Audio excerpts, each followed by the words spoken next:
Salut, savoir-être ou savoir-faire. Voici ce qui se passe dans la vie de plusieurs personnes, surtout dans ces pays européens où nous autres sommes. On se lève le matin, métro, boulot, dodo, c'est-à-dire on s'occupe juste de tout ce qui peut nous apporter du revenu financier, matériel, les habits, le parfum, tout ce qui est couverture extérieure.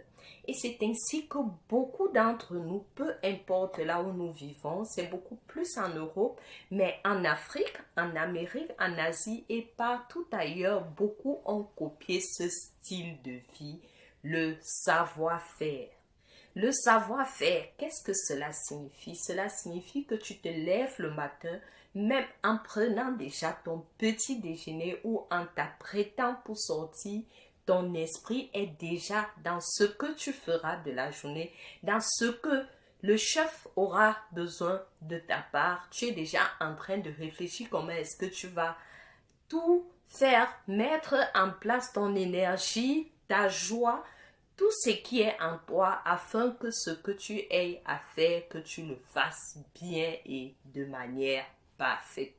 Les amis, c'est bien, soyons diligents, soyons travailleurs afin de ne pas être des personnes qui sont toujours en train de quémander, que lorsqu'elles disent même bonjour à quelqu'un, la personne sache directement, ah oui, elle me dit bonjour aujourd'hui parce qu'elle veut me demander quelque chose.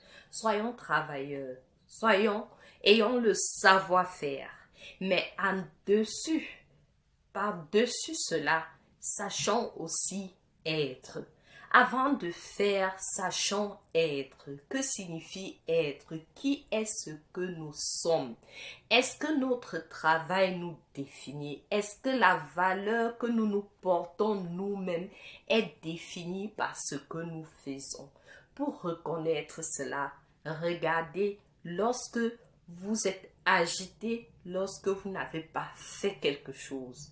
Est-ce que vous vous donnez souvent des pauses, des temps de repos, des temps de sommeil, des temps de balade dans la nature, des temps où vous dessinez, où vous contemplez, où vous récitez des poésies, où vous écrivez votre journal, tout simplement. Voilà le temps d'être. Le temps de vous regarder dans un miroir et dire waouh, qu'est-ce que j'ai des belles joues, qu'est-ce que Dieu m'a bien créé, je peux voir les fleurs, je peux voir la nature, qu'est-ce que c'est beau, qu'est-ce que je veux de plus pour être heureux. Sachez-le, le monde, vous ne le portez pas sur votre dos. Il y a plusieurs qui tombent, il y a plusieurs qui souffrent, certains qui sont en train de donner leur dernier souffle dans les hôpitaux. Donc, pensez à être, pensez à vous faire plaisir, pensez à regarder vos enfants dans les yeux, à les sourire, à lire avec eux des livres qui vont les édifier, leur apprendre des choses de votre pays ou des autres pays, bref, des choses qui vont apporter de la bonne humeur à la maison, leur apprendre la sagesse, l'intelligence et tout ce dont ils ont besoin pour le savoir-faire futur, mais apprenez-le d'abord à être. Vous comprenez? C'est très important. Apprenez à être et apprenez à tous ceux qui sont autour de vous, sous votre responsabilité, sous votre influence, à être.